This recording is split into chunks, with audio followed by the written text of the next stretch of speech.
नमस्कार किसान भाइयों, क्या आप जानते हैं कम खरीद और पर्याप्त आपूर्ति से सरसों की कीमतें हुई स्थिर। जानिए क्यों कृषि जागृति के इस वीडियो में विस्तार से।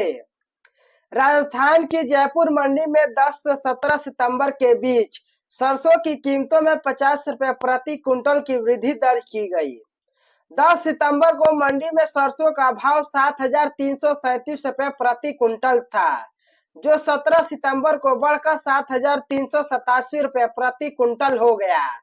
केंद्र सरकार द्वारा सरसों का न्यूनतम समर्थन मूल्य 5,950 प्रति कुंटल निर्धारित किया गया है।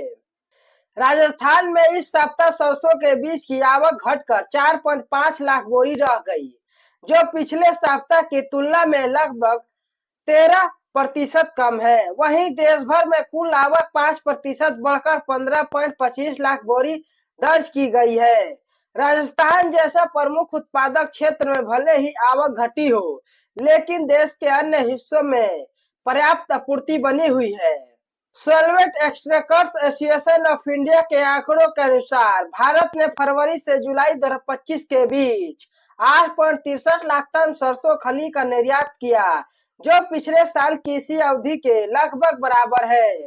दिलचस्प रूप से केवल जुलाई में निर्यात 14% बढ़कर 2.9 लाख टन तक पहुंच गया।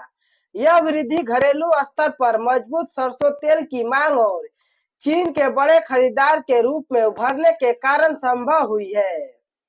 अप्रैल से जुलाई 2025 के बीच चीन ने भारत से 2.77 लाख टन सरसों खली का आयात किया, जो पिछले साल की इसी अवधि के 12,000 टन की तुलना में कई गुना अधिक है। चीन पारंपरिक आपूर्तिकर्ताओं पर निर्भरता घटाने और प्रोटीन युक्त पशु चारे के स्रोत में विविधता लाने के प्रयास में है। भारत इस बदलते परिदृश्य में खुद को एक विश्वसनीय और लागत प्रभावी आपूर्तिकर्ता के रूप में स्थापित कर रहा है। यह प्रवृत्ति लंबे समय में भारतीय सरसों उद्योग के लिए स्थिर मांग और बेहतर निर्यात अवसरों का संकेत देती है। हालांकि वर्तमान में घरेलू बाजार में कम खरीद और पर्याप्त आपूर्ति के कारण सरसों के बीज की कीमतें स्थिर बनी हुई हैं। जब तक घरेलू और निर्यात मांग में तेजी नहीं आती, तब तक कीमतें के मौजूदा दायरे में बने रहने की संभावना है।